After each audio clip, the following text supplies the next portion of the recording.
Assalamualaikum warahmatullahi wabarakatuh. Apa kabar teman-teman hari ini? Alhamdulillah luar biasa bersama kita semua.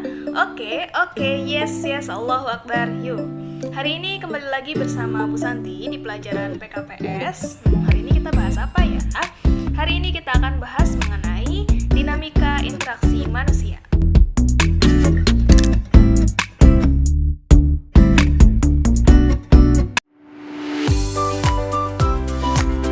Di bab sebelumnya, teman-teman belajar interaksi sosial. Masih ingat gak makna interaksi itu apa? Oke deh, coba ya kita ingat-ingat lagi. Makna interaksi itu adalah suatu bentuk hubungan timbal balik antara individu dengan individu, individu dan kelompok, serta kelompok dengan kelompok. Interaksi manusia itu bukan hanya dengan individu dan kelompok aja ya, melainkan mencakup interaksi manusia dengan lingkungan alam, sosial, budaya, dan ekonomi. Kenapa sih sekarang kita bahasnya dinamika interaksi manusia? Ternyata dari interaksi tersebut itu ada pergesekan atau perubahan gitu ya. Sehingga dinamika inilah yang mendorong terbentuknya suatu perubahan. Perubahan ini bisa dalam hal baik maupun sebaliknya.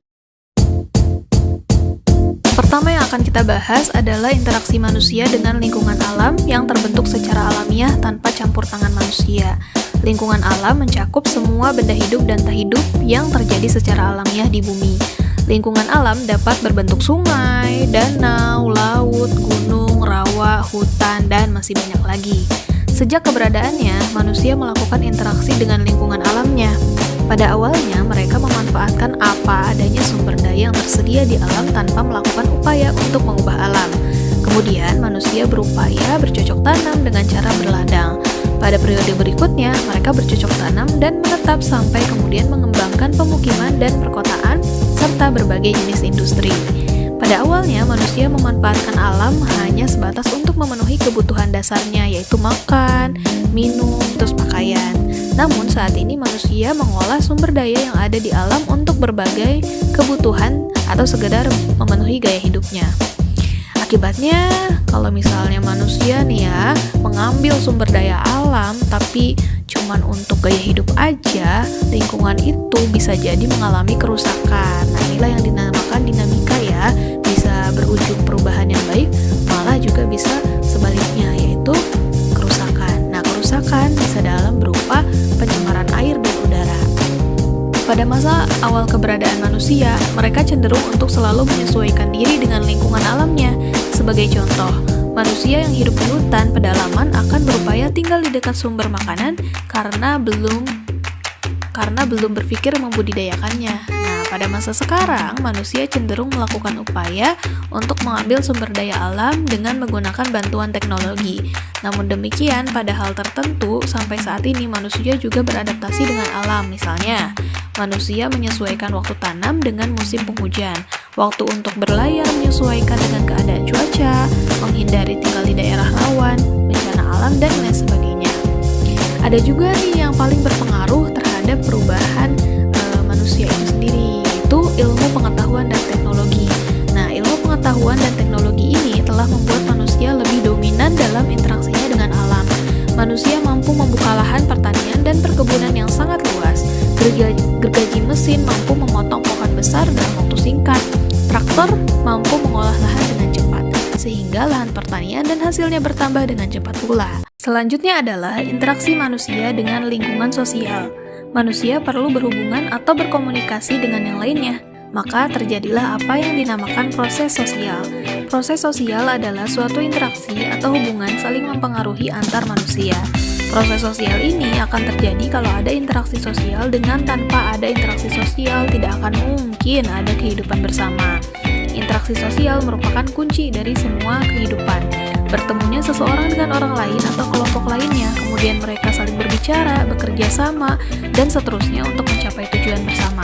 Kegiatan ini dapat dikatakan sebagai proses interaksi sosial yang menjadi dasar proses sosial. Interaksi sosial itu apa sih?